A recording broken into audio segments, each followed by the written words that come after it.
Hello, everyone, and welcome back to the Beatles Forever.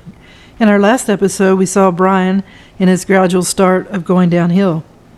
He liked to gamble, and he would do that in London, Italy, and the south of France. He didn't know when to stop. He would win big one night, and then the next night lose even more. His female workers saw that he was having some problems. He was moody, and it was caused by the pills he was taking. He also smoked marijuana. He began to let his work slip, and he relied more and more on pills to keep him awake or to help him to sleep. The ladies he knew felt that he didn't like the fact that he was gay. He felt that sadness because he had Jewish guilt about his preference in his relationships. So let's see what he's up to today. Brian had his pop empire set up faster than he thought he would. Now he decided to go back to his first love, the theater. Now that he was a successful businessman, he could do an alternative to his acting. He could own a theater and have creative control over it. This move went easier than expected. He had good communications with Bernard Delfont. He was one of the czars of London show business. On April 1st, 1965, after short negotiations, Brian became leaseholder of the Seville Theater and Shaftesbury Avenue. Epstein was thrilled, but a little bit worried. He felt happy about running his own theater, but he had fears of how it would be done and the time it would demand of him. He decided not to announce his latest project. He would let it drift out. Brian didn't tell John Linden, his production director, either that he had planned on taking over the Seville or that he had bought it. He waited for Linden to hear it on the national news. Linden would have had a good part of theater work to do. Brian expected Linden to mention the project to him, but Linden kept silent. Finally, Brian called him and said, "Well, you know all about the Seville Theater, that I bought it." Linden said, "I hope you got a good deal on it." So Brian was short with him and said that was beside the point. He said, "I want to present lovely things on Sunday nights. I want to make it marvelous, just like the Apollo in Harlem. That will be its image. I just want Shaftesbury Avenue to really vibrate on Sunday nights, and I know you can do it for me." The Seville was a white elephant, a drain on Brian's resources from the start. To stand any chance of getting plays into it, he would have to visit the provinces and try to catch commercially viable shows before other theaters did. But too often, Brian's artistic preferences took over his commercial instincts. Jerry Marsden advised him against it. He was blunt, saying, "It's daft. You're going to screw yourself." Brian, of course, didn't listen to what he said. It would be the grand mecca for pop music from Britain, which ruled the world. Brian also had another project, a link with disc jockey Brian Matthew. He shared Brian's love of the theater, and they teamed up to propose a new theater at Farnborough, Kent, at a cost of £38,000. Its main purpose would be a 3-month festival of new and classic plays performed by leading players, intended for eventual transfer to London's West End. But the plan to build the two Brian's Pilgrim Theatre ended when the local council refused planning permission. Brian wanted to confirm his talent for theatrical production. He decided to present A Smashing Day, a play by Alan Plater, at the New Arts Theatre Club of Leicester Square. The date was going to be February the 16th, 1966. He got John Fernald, the head of RADA, to be the director. Fernald was the man who admitted Brian into the academy when he yearned to be an actor. Few projects had excited Brian like this project. His interest was so great he told Joanne to take all his paperwork to the theater during rehearsals, since he would see every one. The cast included Hugh Bennett, and the percussionists at the side of the stage were Robert Powell and Ben Kingsley. All three later achieved fame. Just 2 days before the play's opening, when Fernald became ill, Brian readily agreed to take over the production and supervise the final rehearsals. At noon, Brian was supposed to be there. The assembled cast was waiting for his arrival. By 3 p.m., he had still not arrived. Joanne got a phone call from Vivian Monahan. Buzzed him on the intercom at Chapel Street.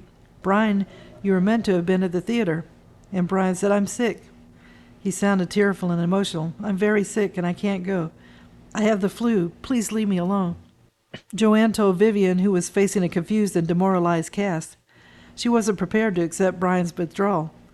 Racing over to Chapel Street, she buzzed him on the intercom. and he asked her, "What are you doing here?" And she said, "Brian, you can do it. We really need you badly." He just switched off the intercom. But Joanne noticed that he quickly turned it on again, and he would overhear her play acting in an attempt to win him around. Vivian asked, "What are we going to do without him?"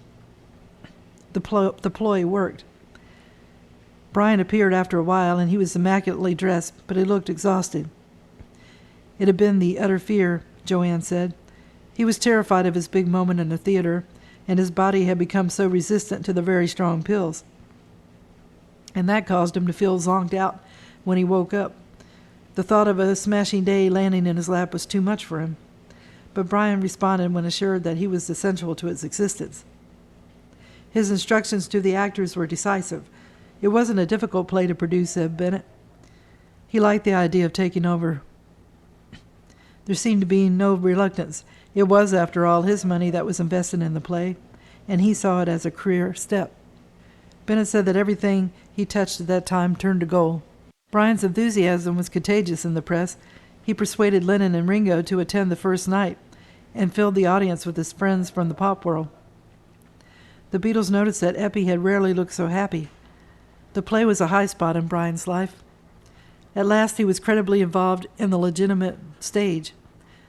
But the play was doomed in the 300-seat theater. Nothing had gone wrong for Brian until that moment, said Bennett. He had socialized with Brian at Pickwick Club, and when it became known the play wasn't going to be a smash, that Bennett said that nobody knew what the future held for him, but I knew he was a creature of extremes who suffered depression. It was all or nothing with Brian. Bennett said he saw a change in Brian overnight.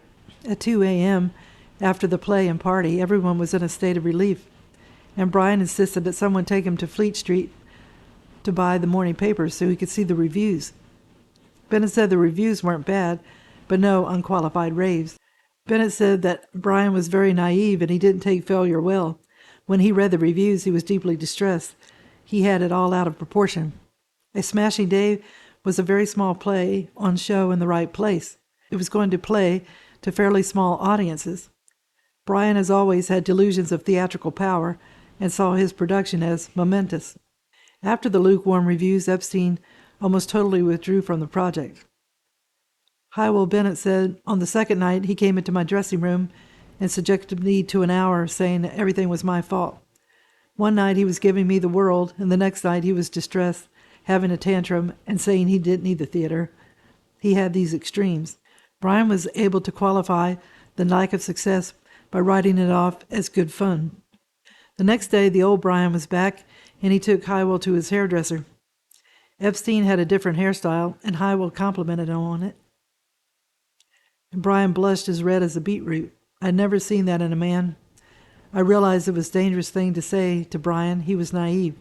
After A Smashing Day, Bennett did not run into Brian until several months later, when Brian invited him to lunch.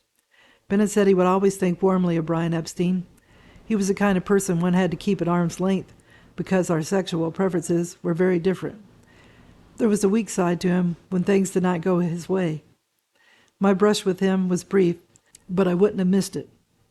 During the 1960s pop scene, Brian felt a pleasure in his role, and he was also pressured by the multifaceted responsibilities that he had inflicted on himself. The Beatles leaned on him, and he was one of the few people they trusted. They knew he was betrothed to them, and that they were his substitute family. He was more than a manager. He was an older brother. What really caused problems in the last 18 months of his life was his own insecurity, which in turn caused him to fail to structure his new business satisfactorily. The work was mounting up, and Brian was uneasy about the people in his organization. And now that the Beatles had entered in a new phase, he had to reevaluate his role with them.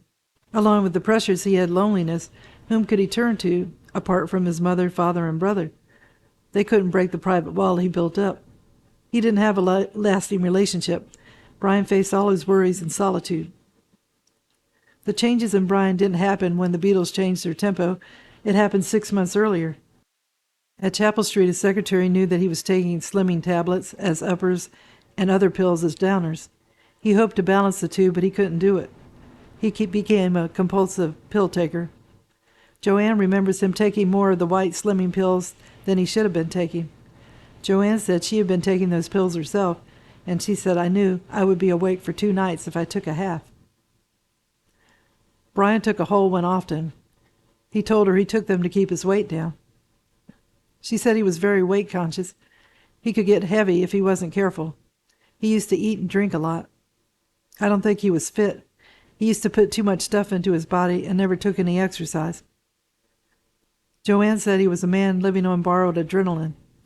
She was used to his regular mood swings. He would go from being really nice, with a warm, benevolent, and kindly look on his face, to being cold, arrogant, and superior.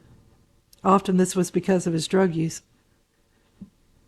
Brian would often rub the enamel off his teeth when he rubbed blue tablets, uppers and downers, to grind them down. He seemed to do that instead of chewing on them, said John Linden, his production director. Yet Linden, like most of his staff, never saw him smoke marijuana. When he knew certain people wouldn't approve, he kept them at a slight distance, said Linden. With some of us, he never wanted to be seen as less straight. Brian's edginess about drugs was highlighted when Wendy Hansen once went with him and the Beatles to the Ad-Lib Club in Soho. She said, it was very late and I was very hungry. I took a handful of peanuts, and Brian grabbed my hand and said, don't do that. She thought he had gone mad. She asked, what did you think it was? Brian really thought she was swallowing a handful of pills. He lived in fear of being arrested for drugs. Brian had seen many pop stars, including some of his friends, arrested for drug use. At Chapel Street, for a time, he thought the police were keeping a watch or were about to arrive with a warrant. So Brian ordered the entire house, including all drawers, to be vacuumed. His mood fluctuations increased. Joanne remembered that, and she said, if he was in a black mood, you stayed out of his way. They were the worst, and I'd close the door. I got to recognize the changes. First, he would not go into the office, or he would come in to simply say, I should cancel all appointments. I could see quite easily that he had too much amphetamines in his system. He was speeding over related, and other side would be deep depression. Brian's whole life was run by his moods, and everyone had to judge them. Joanne never knew what to expect when she went to the office. The ritual for covering for him, plus her concern for his health, became pressure for her. Then there were practical jokes. One time, Joanne went upstairs to her office to be confronted by a life-size photo of Brian that he had fixed to the inside of her door.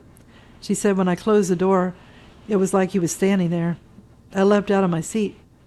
He thought it was absolutely hilarious, but I couldn't stand it. She had it painted over. So I'm going to stop the video here.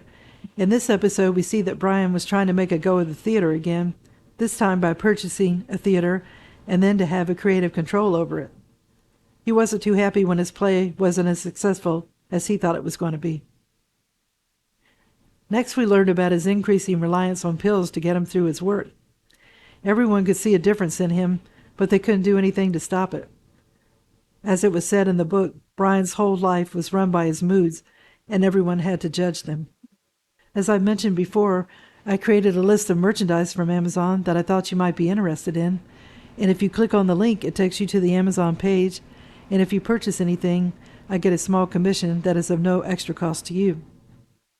But more importantly, I wish everyone a good day, and tune in again soon for another episode of Thank You. Bye.